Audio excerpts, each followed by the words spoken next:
Yo voy a titular mi charla ¿Por qué perdemos? Y quiero ofrecer una respuesta a esta pregunta a la luz no solo de el trabajo intelectual realizado en las últimas décadas, sino también de mi experiencia personal luchando en la región en que la alternativa marxista y socialista se encuentra más viva que en ninguna otra del mundo, que es América Latina. Y creo que la reflexión más determinante, la mejor respuesta que se ha dado jamás a la pregunta de por qué los liberales tendemos a perder con los socialistas, la formuló Friedrich Hayek en 1949. Y quiero leérsela, porque creo que esta es la clave de la disputa en la que nos encontramos. Dice Hayek que la lección que el verdadero liberal debe aprender del éxito socialista es que fue su coraje de ser utópicos lo que les ganó una influencia que hoy hace posible políticamente lo que parecía imposible. Fue el coraje de ser utópicos de los socialistas. Y a eso nos enfrentamos. Hay que reflexionar un poco sobre este concepto, el de la utopía. Fue acuñado por Thomas More en su famosa obra de 1516. Y utopía, como todos sabemos, significa un lugar que no existe. En griego, el prefijo no existe, topos es lugar.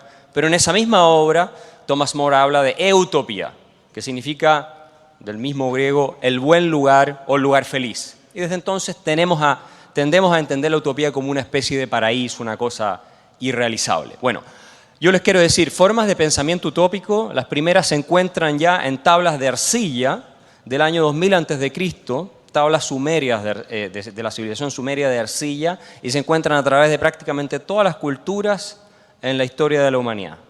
¿Y qué tienen en común estas formas de pensamiento utópico? Bueno, hay dos cuestiones que se repiten una y otra vez. Se elimina la escasez, es decir, en la forma de pensamiento utópico a nadie le falta nada, no hay necesidades, no hay hambre, no hay cosas de ese estilo. Y otro que a mí me parece casi más relevante, hay armonía social. Desaparecen los conflictos entre distintos grupos, entre clases sociales y así sucesivamente. Ahora, la pregunta es, ¿las utopías qué es lo que plantean? ¿Un programa detallado de cómo va a funcionar el orden social? No. Son sueños sociales bastante etéreos con ideas generales sobre cómo va a ser un orden de tipo perfecto. Y este es el punto. Las utopías normalmente tienden a ofrecer un orden de tipo perfecto. Como ya está todo bien, no hay movimiento en una utopía y no hay necesidad de cambio. ¿Quién quiere cambiar algo que está perfecto? Nadie. Ahora, ¿cuál es la esencia de la utopía socialista? Todos sabemos que los socialistas trabajan sobre la envidia y el odio, eso es cierto, pero no solo trabajan sobre la envidia y el odio. Como bien dijo Bertrand Russell refiriéndose a Marx, que estaba más preocupado, dijo Bertrand Russell, de destruir a la burguesía, de que aliviar las condiciones del proletariado. Eso es lo que motivaba a Marx, el odio. Pero también es verdad que prometió esto que estamos hablando, fluirán a chorro lleno los manantiales de la riqueza colectiva. Lo dice textualmente en la crítica al programa de Gotha. Pero no solo eso. Marx prometió, y los socialistas en general han prometido, y aquí es donde perdemos nosotros los liberales, una utopía de amor fraternal. Eso es lo que prometió. Cuando el Papa Francisco de este país dice que son los comunistas los que piensan como los verdaderos cristianos, lo estoy citando textual, a lo que se está refiriendo es que hay una intuición moral impresa en la utopía socialista que refleja, rescata esos valores fundamentales del mensaje cristiano que tienen que ver con tú no vas a estar solo. Déjenme citar a uno de los filósofos marxistas más importantes del siglo XX, Gerald Cohen, que fue profesor en Oxford y que escribió un libro que se llamaba ¿Por qué no el socialismo? Why not socialism? Cohen dice lo siguiente cuando define el socialismo. Dice, socialismo significa comunidad, es decir, que las personas se preocupan y que les importan los otros. ¿Ya? Se trata, dice, de un cuidado comunitario. Y eso requiere, por lo tanto, de una experiencia de vida similar de todas las personas. Si tú eres multimillonario, no puedes tener una experiencia de vida similar que una persona que es pobre. Y por lo tanto, la idea de comunidad desaparece. Esto es muy importante tenerlo presente. Porque el problema del liberalismo, yo diría, de los que estamos en esta lucha, pasa por dos partes. Por un lado, el reduccionismo económico en el que ha caído. Roberto hacía alusión a eso en ese famoso texto de James Buchanan, The Saving the Soul of Classical Liberalism. Y es cierto, nosotros los liberales nos hemos enfocado demasiado en el discurso técnico-económico, del crecimiento del producto, de los números, de la movilidad social, y hemos perdido el alma del liberalismo clásico. Y estoy hablando de que ese es el alma capaz de seducir, es el alma del liberalismo clásico. Y no estoy diciendo que la discusión económica no sea relevante, es fundamental, pero la hemos reducido a eso. Y en Chile, un gran ejemplo de reformas liberales exitosas a nivel mundial, nosotros destrozamos el país porque los economistas y los expertos en políticas públicas perdieron el debate contra los filósofos y los juristas de izquierda. Esa es la realidad. Los economistas discutían con números y los filósofos y los juristas de izquierda discutían con teorías de justicia. Y el argumento moral siempre va a ser más poderoso que el argumento técnico, porque convoca algo mucho más profundo que el argumento técnico. Esto yo lo advertí, lo escribí, terminó ocurriendo y ahora estamos tratando de revertirlo también con argumentos morales, y es la gracia que ha tenido Javier Milei en Argentina. Javier Milei ha hecho el argumento moral más que el argumento económico en favor del movimiento libertario que tenemos acá, y eso ha sido la clave de la transformación cultural que se está viendo hoy en Argentina. No ha sido tanto el tema técnico de la inflación, que también es importante, sino the moral case for freedom.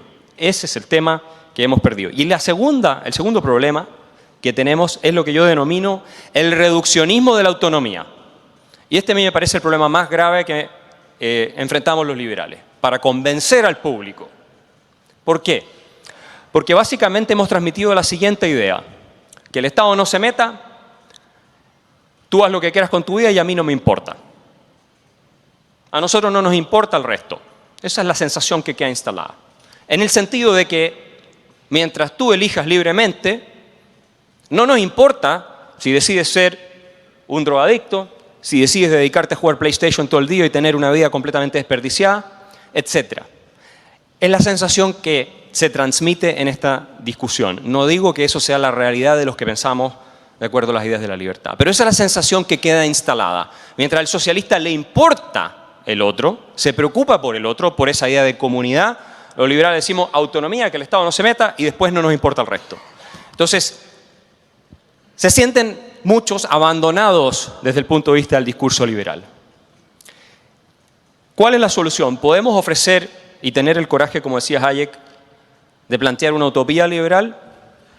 Me parece que una utopía no, como la analiza Karl Popper, pero sí una utopía realista podría ser posible, y ese es el concepto de florecimiento humano, que hemos trabajado con Gonzalo en Archbridge.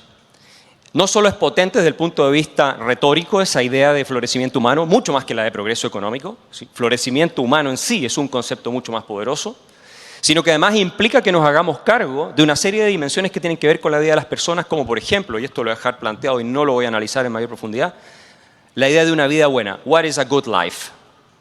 ¿Qué respuesta ofrecemos los liberales a la pregunta sobre cuál es una vida buena, respetando obviamente los proyectos de las personas de hacer lo que quieren con sus mismas vidas? ¿Tenemos una respuesta o no tenemos una respuesta? Y si no tenemos una respuesta, como bien dice Neil Ferguson, entonces estamos, los liberales clásicos, y esta es una crítica que él hace, en un déficit completo respecto a uno de los anhelos más profundos del espíritu humano, que es saber, ok, tengo la libertad, ahora ¿qué es el siguiente paso? ¿Cuál es?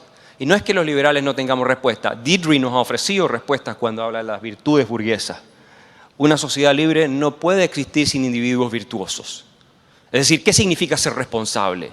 Ser capaz de responder no implica asumir las consecuencias de tus actos solamente, sino que tengas una capacidad instalada de responder. Y eso requiere una serie de virtudes como el coraje, el ser un adulto, como bien dice Diderot. Y para terminar esta intervención quisiera leer una frase también de Gerald Cohen, el filósofo marxista, y que me parece que es correcta. Cohen dice: El socialismo tiene un atractivo eterno, porque expresa un sueño de cooperación y justicia que trasciende momentos históricos concretos. Los valores que promueve son parte constitutiva y duradera del paisaje ético humano. Mientras los liberales no nos hagamos cargo de formular una alternativa convincente a la promesa utópica socialista que se haga cargo de estas características del paisaje ético humano, vamos a vernos derrotados una y otra vez por los socialistas. Muchas gracias.